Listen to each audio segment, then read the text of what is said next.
बिस्मिल्लाहिर्रहमानिर्रहीम। अस्सलाम वालेकुम नाज़रीन, आप यूट्यूब चैनल देख रहे हैं। मैं इमरान खान हूँ। कुछ अहम चीज़ें हैं जिनमें सबसे पहले ये है कि इमरान खान साहब ने सहाफ़ियों के कुछ सवालात के जवाब दिए और अब ऐसा लगता है कि चीज़ें डिले में चली जाएंगी क्योंकि तैयारियाँ दोनों तरफ से फुल हो गई हैं और कोई ब्रेक थ्रू होने का इम्कान नहीं है, क्योंकि रात को इमरान खान साहब के ऊपर एक और मुकदमे में उनकी गिरफ्तारी डाल दी गई और ये रावलपिंडी पुलिस ने किया है। इसके ऊपर अलीमा खान साहिबा ने एक रद्द-ए-अमल भी दिया। पाकिस्तान तहरीक इंसाफ को इस बात की उम्मीद थी और बहुत ज़्यादा उम्मीद थी कि 24 नवंबर के एहतजाज से पहले इमरान खान साहब की रिहाई हो जाएगी, लेकिन रियासत ने ऐसा नहीं किया। देखिए, इमरान खान साहब बेगुनाह कह दें ये सबको पता है। आखिरी मुकदमा था, उसमें भी उनकी ज़मानत हो गई, ये भी सबको पता है। लेकिन अब ऐसे मुकदमात में जिनसे इमरान खान साहब का ताल्लुक नहीं है, फौजदारी नौइयत के मुकदमात हैं कि जी पत्थर मार दिया, रोड़े मार दिए, लड़ाई कर ली, फौजदारी मुकदमात बना दिए। 9 मई के मुकदमात जब इमरान खान साहब खुद गिरफ्तार थे, तो ऐसी चीज़ों में इमरान खान साहब को अंदर रखा गया है और अभी जल्दी छोड़ने का इरादा बज़ाहिर दिखाई नहीं देता। मैं आपको कुछ चीज़ें बताता हूँ, लेकिन पहले इमरान खान साहब के जवाब जो हैं वो आप सुन लीजिए। साबिक वज़ीर-ए-आज़म इमरान खान साहब ने अडयाला जेल में सहाफ़ियों के सवालात के जवाब दिए। उन्होंने कहा कि हमारा एहतजाज बिल्कुल भी मौखिर या मुअत्तल नहीं होगा। अब इमरान खान साहब जो है ना, वो आजकल अपने तमाम बयानात को अपने ट्विटर हैंडल के ऊपर शेयर करवाते हैं। उसकी वजह यह है कि मीडिया में मनपसंद बयानियाँ आना शुरू हो गया है। हत्ता कि सहाफ़ी रिपोर्ट कुछ और करते हैं, मीडिया में रिपोर्ट कुछ और हो जाता है। उसकी एंगलिंग अपनी मर्जी से कर रहे हैं। ऐसा लगता है कि हर दफ्तर में एक बंदा कोई ना कोई बैठा हुआ है, सियाना, या कहीं और बैठ के दफ्तरों को कंट्रोल कर रहा है, जैसे हमेशा से होता आया। बहरहाल इमरान खान साहब अब खुद उसको वहाँ पर शेयर कर देते हैं, तो ये एक आसानी है, चीज़ें पहुँच जाती हैं। उन्होंने कहा कि अगर मुज़ाकरात में हमारे 3 मुतालबात के हवाले से बात ठोस अंदाज में आगे बढ़ती है तो इस्लामाबाद में हमारा एहतजाज जो है वो सेलिब्रेशन में बदल जाएगा। जुमे से हमारे यानी उन्होंने कहा जी कि जुमे से हमारे काफ़िले 24 नवंबर के एहतजाज के लिए निकलना शुरू हो जाएंगे। ताली दोनों हाथों से बजती है। हमने एहतजाज और मुज़ाकरात के लिए अपना 3 नकाती एजेंडा दिया हुआ है और वो 3 मुतालबात आपको याद है ना। एक, मैंडेट की वापसी, दूसरा बेगुनाह लोगों की रिहाई और तीसरा ये जो 26वीं आईनी तरमीम है इसको ख़त्म किया जाए। अच्छा, जबकि दूसरी पार्टी अपने नकात सामने रखेगी तो बात करेंगे।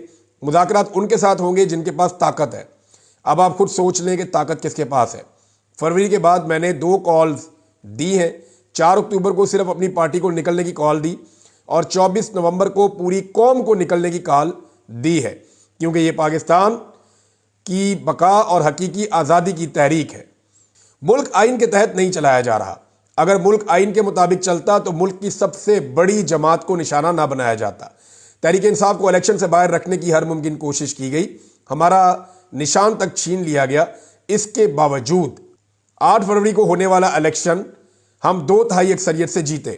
इलेक्शन फ्रॉड को हुए 10 महीने गुजर गए हैं। इतना अरसा गुजरने के बावजूद इलेक्शन ट्रिब्यूनल्स ने और खसूसन पंजाब में कितने केसेस का फैसला किया है। हमारे वर्कर्स और रहनुमा 1.5 साल से झूठे मुकदमात में बगैर किसी सबूत के जबर का सामना कर रहे हैं। उनकी जमानतें क्यों नहीं ली जाती? कहा जाता है कि मैंने फौज पर हमला करने की बात की। मेरी वीडियोस मौजूद हैं, मैंने कभी किसी पर हमले की तरगीब नहीं दी। जब 9 मई को रेंजर्स की तरफ से मुझे गैर कानूनी तौर पर अगवा किया गया तो उसके मनाजर अवाम के सामने आए, जिस पर रद्द-ए-अमल आया। मैं तो इनकी तहवील में था, मुझे कैसे इल्म होता कि बाहर क्या हो रहा है? निहत्ती औरतें, बच्चे फौज पे कैसे हमलावर हो सकते हैं? क्या डॉक्टर यास्मीन राशिद टैंक पर सवार होकर आई थी जो उन्होंने कोर कमांडर हाउस पर हमला कर दिया? उनकी वीडियोस भी मौजूद हैं जिनमें मुसलसल वो लोगों को पुरअमन रहने की अपील कर रही हैं और तलकीन कर रही हैं। सिर्फ मिलिट्री ऑपरेशन किसी मसले का हल नहीं होता, उसके साथ साथ जो है वो पॉलिटिकल एंगेजमेंट होना भी ज़रूरी होता है। मुल्क में सिर्फ तहरीक इंसाफ ही वाहिद वफाकी पार्टी है जो कि दहशतगर्दी के मसले से सियासी तौर पर निमटने की सलाहियत रखती है। मुल्क को सिर्फ अवामी मैंडेट रखने वाली सियासी कुव्वतें ही इकट्ठा रख सकती हैं। उन्होंने दहशतगर्दी का जो मसला बढ़ रहा है उसके हवाले से भी इमरान खान साहब ने अपना मौक़िफ़ दिया है। लेकिन इमरान खान साहब को रिहा करने की जो बातें हो रही थी, जो पाकिस्तान तहरीक इंसाफ में एक उम्मीद थी, अली अमीन गंडापुर साहब और बैरिस्टर गौर जब जाके इमरान खान साहब को मिले तो उन्होंने इमरान खान साहब को पैगाम पहुँचाया कि जनाब फ़लाँ चीज़ें भी, इसकी तफसीलात नहीं आई, लेकिन ये ज़रूर है कि उन्होंने बताया कि जनाब हमें एस्टेब्लिशमेंट ये चीज़ें कह रही है कि अगर इमरान खान साहब ये करते हैं। लेकिन इमरान खान साहब अपने मौक़िफ़ से पीछे नहीं हटे। उसका नतीजा ये हुआ कि रात को उनकी गिरफ्तारी डाल दी गई। अब गिरफ्तारी के लिए जो है वो आप अंदाज़ा कीजिए कि रोज़ाना हज़ारों गिरफ्तारियाँ होती हैं।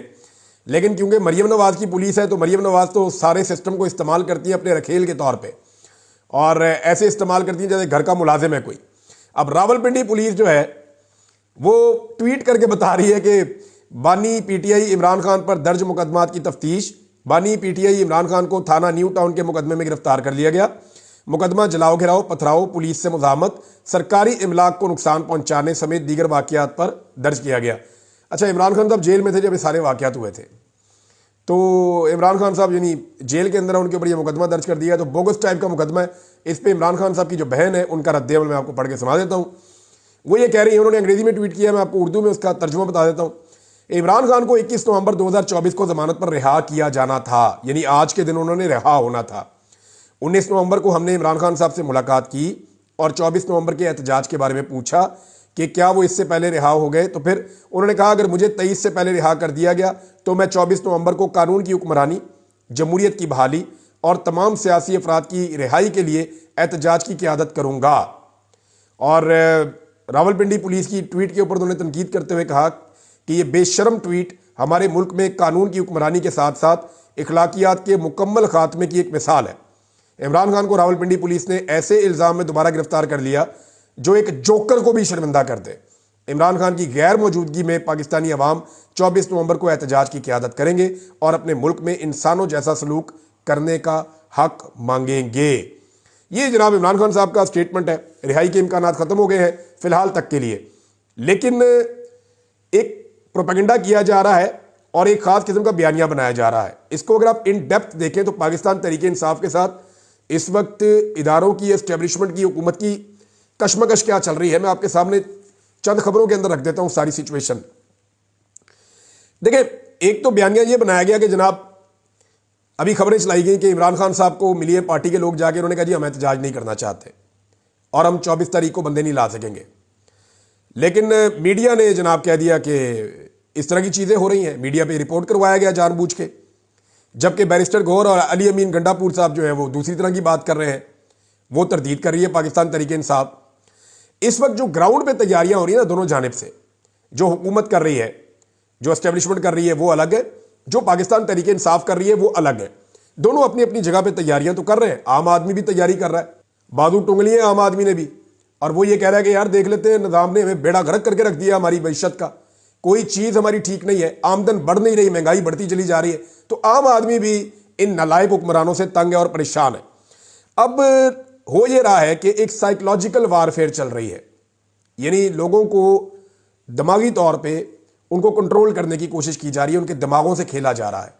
पाकिस्तान तहरीक इंसाफ से जुड़े हुए लोग या उनके नज़रिए से जुड़े हुए आम पाकिस्तानी, उनके ऊपर इंपैक्ट डालने के लिए 5 किस्म के मुख्तलिफ हरबे इस्तेमाल किए गए हैं अब तक जो मैंने मीडिया में देखे हैं। नंबर 1, ये बात फैलाई जाए कि मुज़ाकरात हो रहे हैं और दिन बदलने वाले हैं, इमरान खान साहब को बाहर निकालने की तैयारियां हो रही हैं। अब जो लोग इमरान खान के लिए जुड़े हुए हैं उनको ये खबरें दी जा रही हैं ताकि वो कहे जी ठीक है इमरान खान साहब बाहर आ जाना, माहौल ठीक हो रहा है तो एक्स्ट्रा एफर्ट करने की जरूरत नहीं है। नंबर 1।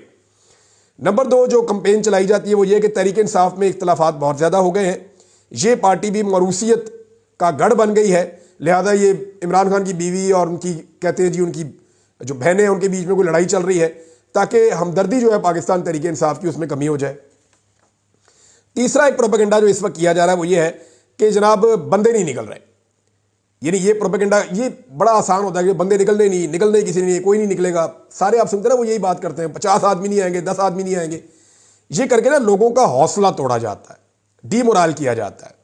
चौथा जो एक खास किस्म का यहाँ पे खबरों के जरिए से प्रोपेगेंडा किया जा रहा है वो ये है कि हम तशद्दुद बहुत करेंगे और इतना जबर का बाजार गर्म कर देंगे कि अवाम पहले से ही खौफजदा हो जाए। तो ये खौफ का हथियार भी इस्तेमाल कर रहे हैं कि जनाब हमने इतने आंसू गैस के शेल खरीद लिए, इतनी बंदूकें खरीद ली, इतनी रबड़ की गोलियां ले ली, इतना हमने फलां सामान ले लिया, हम इतने कंटेनर लेके आ गए, इतनी पुलिस बुला ली, इतने डंडे मारेंगे, ये वो सारा खौफजदा करने के लिए। और पांचवा जो आखिरी अभी तक इन्होंने हथियार इस्तेमाल किया साइकोलॉजिकल वारफेयर में, नौजवानों को खौफ दिलाने की कोशिश की गई कि आपका मुस्तकबिल हम तबाह कर देंगे अगर आप एहतजाज में आए, यानी आपकी डिग्रियां कैंसिल, नौकरियां नहीं मिलेंगी, दाखिले नहीं मिलेंगे, हर चीज़ आपकी, आपके पासपोर्ट छीन लेंगे, आपके ID कार्ड छीन लेंगे, आपका मुस्तकबिल तारीक कर देंगे। हालांकि कोई नहीं कर सकता, लेकिन ये भी उन्होंने धमकियां दी गई हैं क्योंकि नौजवानों से डरते बहुत हैं। अच्छा, अब ये सारा कुछ आप देखेंगे, ये वो 5 किस्म की चीज़ें हैं जो खबरों के जरिए से अवाम में, और ये एक दूसरे से मैच नहीं करती क्योंकि ये अलग अलग तरह के लोगों को मुतासर करती है। तो इस वक्त पूरा का पूरा जो निज़ाम है वो मिलकर पाकिस्तान तहरीक इंसाफ और इमरान खान की आवाज़ के ऊपर जो लोग निकलना चाहते हैं उनको रोकने के लिए 5 किस्म के हरबे इस्तेमाल कर रहा है। पुलिस ने अजीबोगरीब किस्म की मशक की है और वो मैं आपको बताता हूं क्यों की है। इस्लामाबाद पुलिस वाले इकट्ठे हुए, कुछ 1300-1400 बंदा था। उन्होंने जनाब लाइनें बनाई और निकल के उन्होंने एक वॉक की और रैली निकालते हुए उन्होंने नारे लगाए, नारे तकबीर, अल्लाहू अकबर, पाकिस्तान के नारे, और जैसे कोई जंग लड़ने जा रहे हैं। तो इस किस्म की पुलिस ने एक एक्टिविटी की है, ये हमने पहले माजी में कभी देखी नहीं। कभी भी हमने पुलिस को ऐसी हरकतें करते हुए नहीं देखा, ये पहली दफ़ा हमने पुलिस को ऐसा करते हुए देखा। तो मैं आपको बताता हूं कि मैंने पुलिस के फ्लैग मार्च कवर किए हुए हैं माजी में। ये जो फ्लैग मार्च करती थी ना पुलिस, तो हम पुलिस से पूछते थे कि आप ये क्यों करते हैं।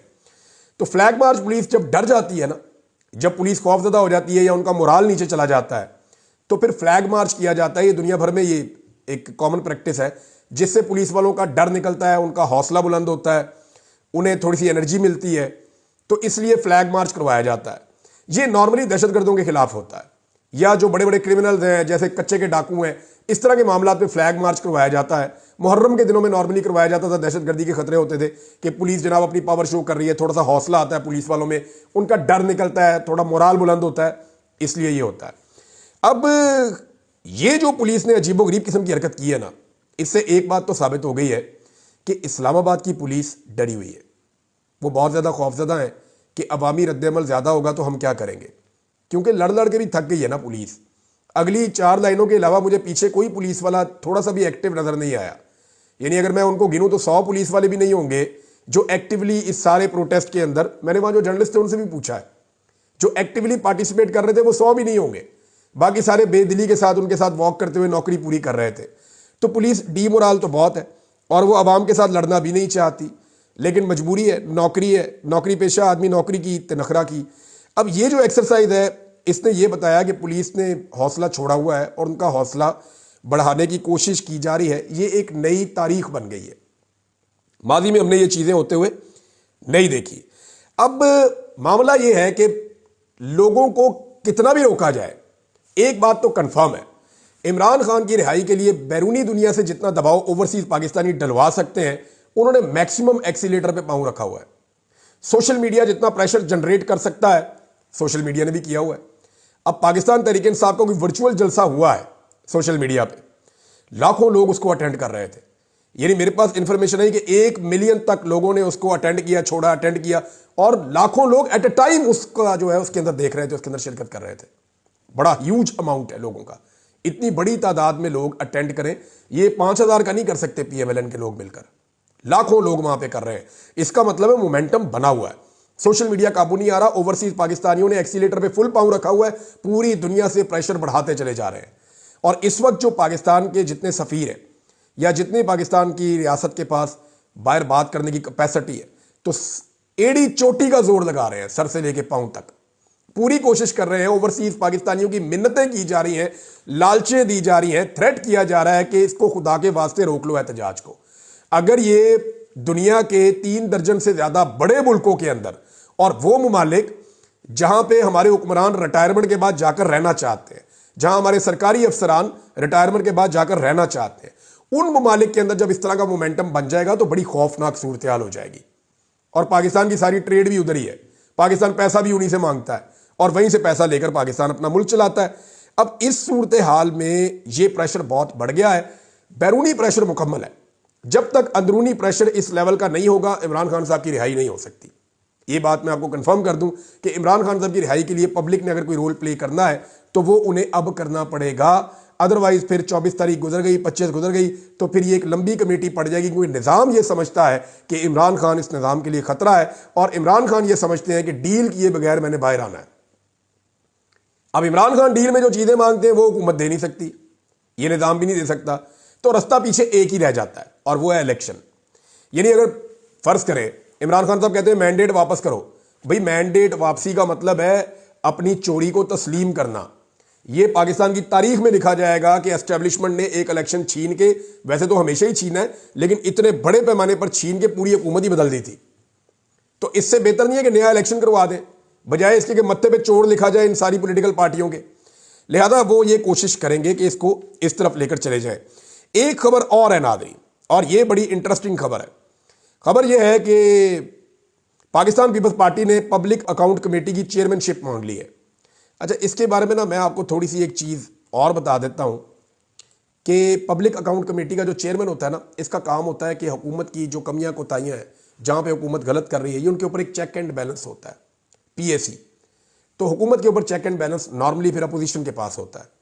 जब पीपल्स पार्टी की दौरे हुकूमत थी तो PMLN को दिया गया था, चौधरी निसार खान थे। जब PMLN की दौरे हुकूमत थी तो फिर यह दिया गया था पीपल्स पार्टी को। फिर जब PTI की दौरे हुकूमत आई तो फिर PTI ने भी अपोजिशन को दिया। PTI ने जब दिया तो 1-1.5 महीना लेट हो गया, तो इसके ऊपर बिलावल ने उस दौर में ट्वीट किया था। बिलावल का वो जो ट्वीट था या स्टेटमेंट था उस दौर का, वो क्या था ये देख लें आप। ये पीपल्स पार्टी ने पब्लिक अकाउंट कमेटी की सरबराही अब मांग ली है। वो कह रहे हैं हमें दे दें, इस वक्त वो हुकूमत के अंदर है, लेकिन वो ये कह रहे हैं हमें दे दें। लेकिन 2 अक्टूबर 2018 बिलावल का स्टेटमेंट, 2 अक्टूबर 2018 का बिलावल फरमाते हैं कि पब्लिक अकाउंट कमेटी का चेयरमैन अपोजिशन से ना लगाना हुकूमत की बौखलाहट है, ये जनाब बिलावल ने कहा। और असद कैसर ने चेयरमैन पब्लिक अकाउंट कमेटी नून लीग के राणा तनवीर को लगाया था, लेकिन अब बिलावल के जज्बात बदल गए हैं और 2 अक्टूबर 2018 को उन्होंने जो कहा उससे मुख्तलिफ स्टेटमेंट 20 नवंबर 2024 का अब छप गया है। पीपल्स पार्टी ने बाज़ाब्ता तौर पर पार्लिमानी पब्लिक अकाउंट कमेटी की सरबराही मांग ली है। अब वो ये कह रहे हैं जनाब ये हमें दे दें, और अयाज सादिक को ख़त लिख दिया है पीपल्स पार्टी के सेनेटर सलीम मांडीवाला ने। तो अब आप अंदाज़ा करें कि ये हुकूमत भी अपने पास रखना चाहते हैं और पब्लिक अकाउंट कमेटी भी अपने पास रखना चाहते हैं, ताकि हमें कोई सवाल जवाब करने वाला बंदा हो ही ना। उसूलन तो ये मिलनी चाहिए थी पाकिस्तान तहरीके इंसाफ को, लेकिन इनको सारा कुछ अपने घर में ही चाहिए ताकि कोई देखे ही ना, झांके ही ना कि हम लोग क्या 2 नंबरी कर रहे हैं। आर्मी चीफ ने एक स्टेटमेंट दिया नाज़रीन, स्टेटमेंट बड़ा इंटरेस्टिंग है, मैं आपको पढ़ के सुना देता हूं, लेकिन उस स्टेटमेंट के साथ मैं आपको एक ऑडियो भी सुनाऊंगा। आर्मी चीफ फरमा रहे हैं कि डिफॉल्ट के बादल छट चुके, डिफॉल्ट की बातें करने वाले आज किधर गए, क्या इन्हें जवाबदेह नहीं ठहराना चाहिए। तो ये आर्मी चीफ का स्टेटमेंट है और इसके ऊपर मैं आपको एक छोटा सा स्टेटमेंट सुनाना चाहता हूं कि ये बात की किसने थी। दिवालिया मुल्क के रहने वाले, आपने सुना होगा डिफॉल्ट हो रहा है या दिवालिया हो रहा है या मेल्टडाउन हो रहा है, वो हो चुका हुआ है। हुकूमत की जमीन पे 1400-1500 कनाल के ऊपर जो है गोल्फ क्लब बने हुए हैं। अगर आप उस चले इतना काफी है, और भी इन्होंने बहुत कुछ बोला था। ये ख्वाजा आसिफ का स्टेटमेंट है जी, और ये ख्वाजा आसिफ का स्टेटमेंट को पुराना नहीं है, ये ख्वाजा आसिफ का स्टेटमेंट है जब जनरल आसिम मुनीरी आर्मी चीफ थे और जब ख्वाजा आसिफ भी वफाकी वजीर थे। ये अभी की बात है, थोड़ा अर्सा पहले की बात है, 2023 की बात है। तो ख्वाजा आसिफ ने कहा था जी कि डिफॉल्ट हो रहा है, और हुकूमती लोगों ने कहा था, बार बार कहा था कि मुल्क डिफॉल्ट हो नहीं रहा, डिफॉल्ट हो चुका है। ये बात कई मरतबा हुकूमत और हुकूमत के इत्तेहादियों ने कही थी। अब आज आर्मी चीफ कह रहे हैं कि क्या इन्हें जवाबदेह नहीं ठहराना चाहिए, तो बिल्कुल मेरी राय में इन्हें जवाबदेह ठहराना चाहिए। अब तक के लिए इतना ही, अपना ख्याल रखिएगा, अपने इस चैनल का भी। अल्लाह हाफिज़।